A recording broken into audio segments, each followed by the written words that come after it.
بسم اللہ الرحمن الرحیم۔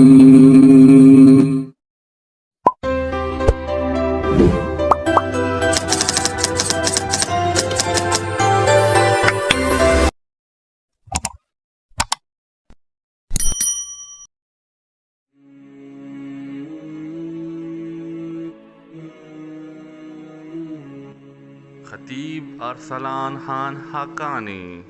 اور آپ دیکھ رہے ہیں حق کی آواز 2۔ اس میں ایک تجویز بھی ہے۔ علماء کرام فرماتے ہیں کہ آپ حد سے زیادہ کمزور جانور بھی نہ لے، یعنی ٹوٹل بھی پورا نہ کرے، اور اتنا بڑا جانور بھی آپ نہ لے۔ مثال کے طور پر نارمل قربانی آپ کی 20-30 ہزار سے 50 ہزار کا آپ کا حصہ بنتا ہے، اور ایک آدمی جا کے 20 لاکھ کا جانور لیتا ہے، تو اسلام کہتا ہے کہ 50 ہزار کی اپنا حصہ رکھے، 50 ہزار کی بیوی کا حصہ رکھے، 50 ہزار کی باپ کا حصہ رکھے، 50 ہزار کی والدہ کا حصہ رکھے، اور جو 8 لاکھ آپ کے پاس بچتے ہیں، یہ باقی جو لوگ قربانی کی استطاعت تک ابھی نہیں پہنچے ہیں،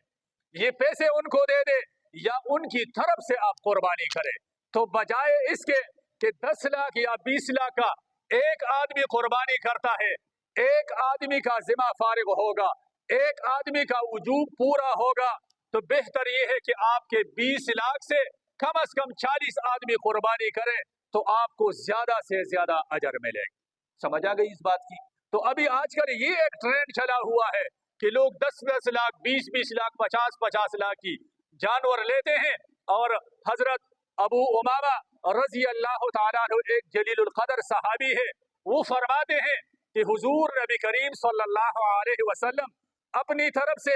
ایک قربانی لیتے تھے،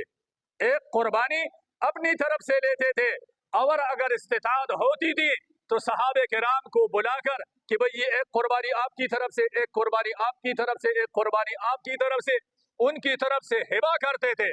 پیسے خود پیمنٹ کرتے تھے، اور ان کے نام پہ قربانی کی اجازت دیتے تھے۔ تو ہمیں بھی آج یہ حکم ہے کہ ہمارے جو پڑوسی ہیں، جو رشتہ دار ہیں، جو غرباء ہیں، اگر ہمارے نظر میں، ہمارے نالج میں ہے، تو بہتر یہ ہے کہ ہم اپنی طرف سے، اپنی اہلیہ کی طرف سے، اپنی والدین کی طرف سے ہم پیسے دے دیں، اور جو ہمارے رشتہ دار ہیں، جو خواہش رکھتے ہیں کہ ہم قربانی رکھیں لیکن ان کی استطاعت نہیں ہے، تو ہم ان کی طرف سے پیمنٹ ادا کریں اور ان کو بتا دیں کہ فلان جگہ آپ کا حصہ میں نے رکھ لیا، تو آپ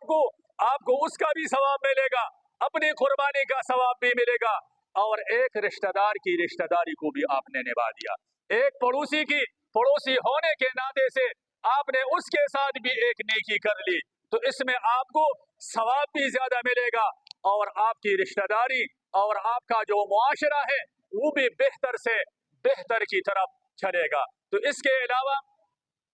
ایک اور مسئلہ بھی ہمارے اندر موجود ہے، اکثر لوگ یہ پوچھتے بھی رہتے ہیں کہ گھر کا سربراہ اگر باپ ہے تو اس نے ایک قربانی لے لی، اور گھر میں 5 بیٹے ہیں، 5 بچیاں ہیں، اہلیہ ہے،